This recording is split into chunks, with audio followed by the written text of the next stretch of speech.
Where you from, Anthony? Well, I came here from Miami, Florida, but I only lived there for around like a year and a half, 2 years.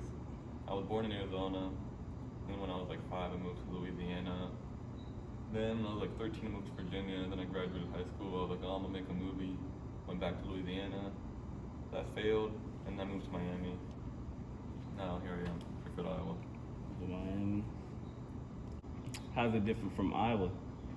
Oh, Miami is very different from Iowa, especially Fairfield, Iowa. Miami has a reputation, I'm sure that you're aware of. It lives up to it. A lot of crazy people there. It's really like, from where like I said, I lived in a lot of places in America, but Miami is like, it's like the place, it's very American, but also very like foreign. You know, it's like called Little Havana for a reason. There's so many, it's like a little bit of like everything. Yeah, a little bit like everything. Like it's very Hispanic, but it's like it's somehow like it represents the ideology of like America very well. And the people there are like they're proud of their heritage, but they're also proud to be in America. You know, it's very interesting. So like, what brought you here? MIU for sure. I came here for Visitors Weekend in October, and I was like, oh wow, this place is amazing for me. I want to live here. You know, I found out about MIU because of David Lynch, and David Lynch is one of my favorite filmmakers, and he was very creatively influential to me. But even beyond that, it's not even creative influence because I'm in the middle of Iowa because of him, so I'd say it goes larger than that. Was it like an ad, like a pop-up ad that came up, or was it just like? It was because I was in Miami and I was struggling with. I was making money, I was working, but I was struggling with like creative. Like there was a lot of like creative need that I wasn't expressing. So I don't know. I just looked up like David Lynch college. I don't know what I was thinking, but I was like, oh, like I love David Lynch's outlook on life and his view and like the art life and like creativity in general. I looked up David Lynch College, and then I came across the MFA in screenwriting here. And then I just sent me down the rabbit hole, and I investigated, and then that was probably like February, like 2022, honestly. That was a while ago. So like, it was just in the back of my mind, and then I came here in October. Yeah. What are you trying to accomplish while you're here? Well, I'm trying to learn a lot about the technical side of cinematic arts and film, especially from this class, even like small stuff. Like I am learning from the smartphone filmmaking, just like lights and all. Because like I know I've watched a lot of film, I have a lot of cinematic knowledge. I know about the history, I know about a lot of different genres and this and that, and like different countries of film. And I have experience, like personal experience, just with like short films, but there's a lot of like technical side that I lack, and also networking. It's a big side of college. And even like, for example, like our teacher Evan, he's worked on a lot of films. He worked in China and shit, and it's like, I don't know, just like that experience. It's like I can learn a lot from that, and also find more of my voice through. Because David Lynch was big on like TM, like influencing your creativity and just making it more natural and pure.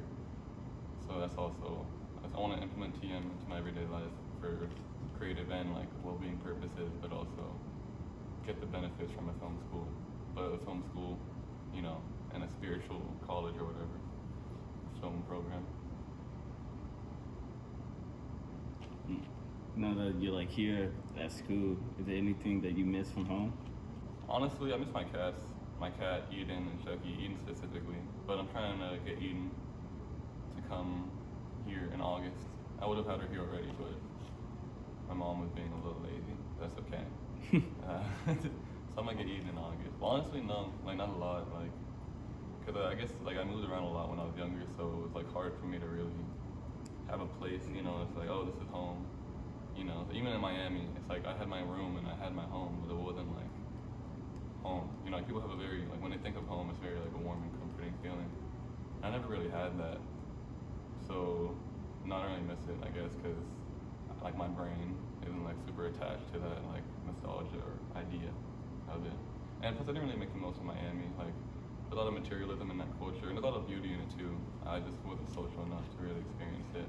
Like I'm way more social here in Fairfield, Iowa. Like a town you can drive through in 10 minutes than Miami, like one of the biggest cities makes it easier for you to socialize here or put yourself out there more?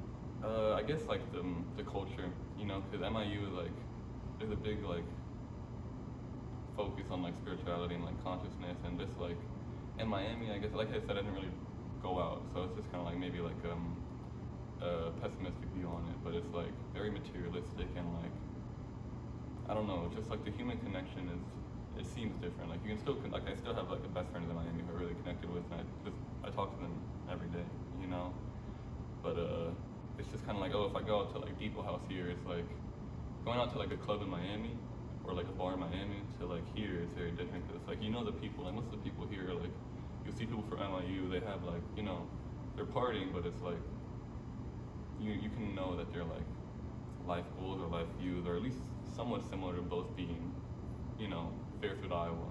In Miami, it's like, I don't know, what the fuck? I don't know. Literally, I don't know. It's a whole different like mindset, you know. Yeah.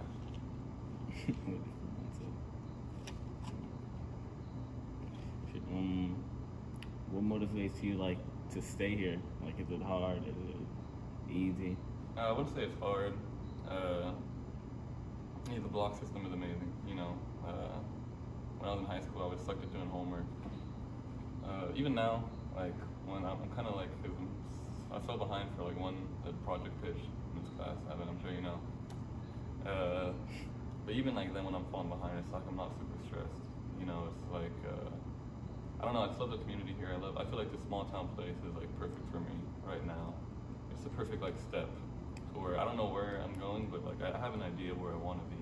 You know, and I feel like this is like being here for the next 3 to 4 years, like that step that'll get me to where I want to be. And once I get on past that step, I don't know what the next step is, but in 3 to 4 years, that's, you know, it'll appear. I don't know what to do. Just moving along slowly. Yeah. Find your place. Yeah. You got any advice? This is kind of corny and simple, but Earl Sweatshirt, if you know Earl Sweatshirt, he's like a rapper. Earl Sweatshirt, yeah. 'Cause I don't know, because it's like kind of like any advice I could give would be like, it's just easier to simplify it in that message he did. He was on a song called Easter Sunday, and he had a line that said, "It's never ever all over," and that meant a lot when I heard it. But it means a lot coming from Earl because he went through a lot too, like a lot of mental stuff, a lot of like literally like a lot of fucked up shit. So, but he says, you know, it's never ever all over, and that's true in life. Even like, cause I had like a pessimistic outlook before. Like I was like, oh, I'd only focus on like the war-torn country and the starving children and all this and like this and this, but and that still exists. And I think at this school it's kind of like it can be easy to get lost into the spiritualism and like forget the groundedness of like, yeah, there's still like fucked up shit going on no matter what you do. But yeah, that's like I got more positive. Yeah, I don't know, it's never ever all over. That's all. See what I mean? I'm just talking too much. You can cut this all out. Yeah. Yeah.